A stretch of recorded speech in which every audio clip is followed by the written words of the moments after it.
They say two things are inevitable: death and Mesmer scaring the turds out of balance devs.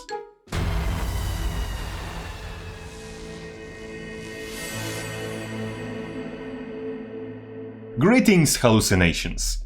What we saw from the stream is, firstly, the notes, which replace your clones, and they are just a resource you spend by playing instruments.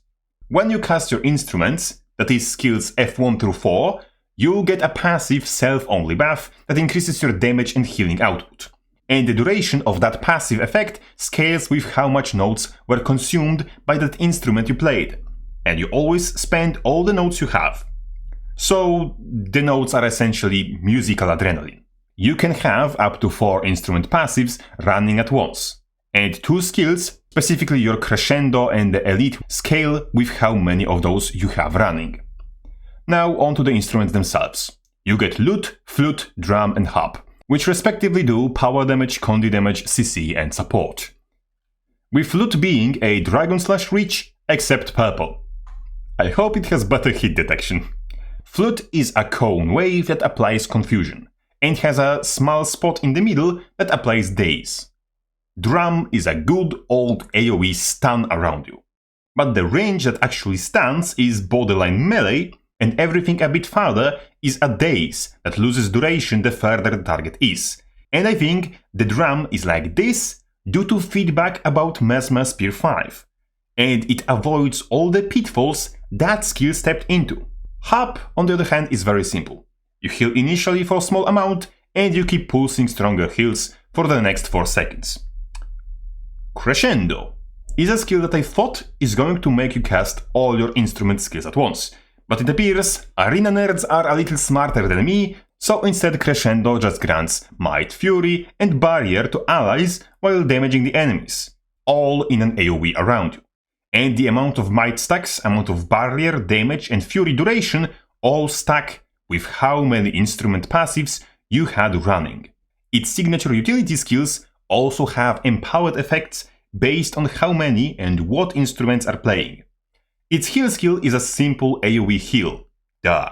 But if you have any 2 instruments active, you will heal for 33% more.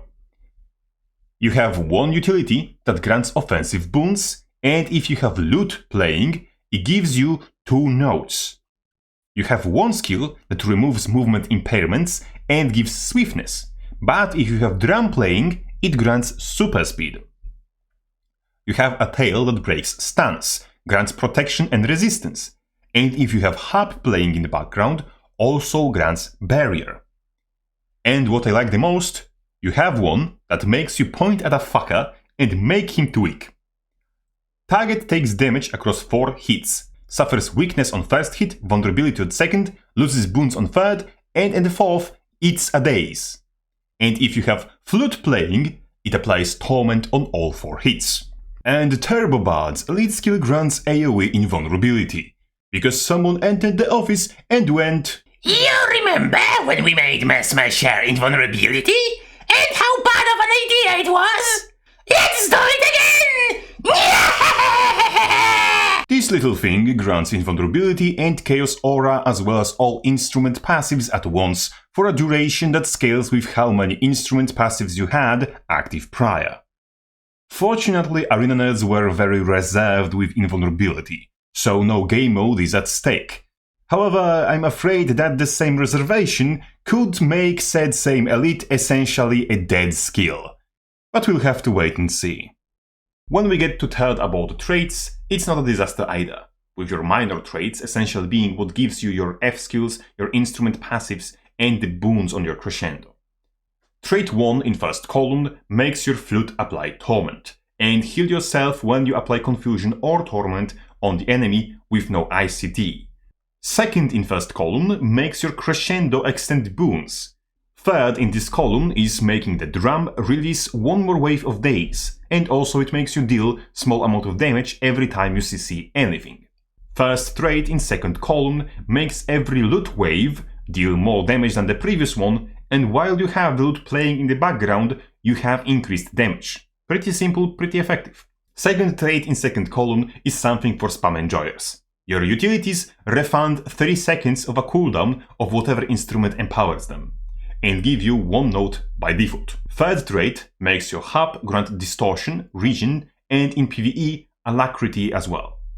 Only self-distort being on a support trait means that the glass builders of this spec won't have access to baseline distortion, which is a mile healthier than squishy but invulnerable all the fucking time builds Mesmer is currently known for.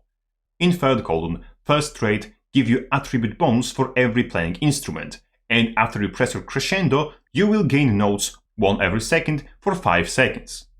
Second trait will make it so if you're at full notes, an untargetable phantasm will spawn whenever you play an instrument, and after a second and a half will repeat the skill you just casted in the same way and targeting the same enemy you have targeted.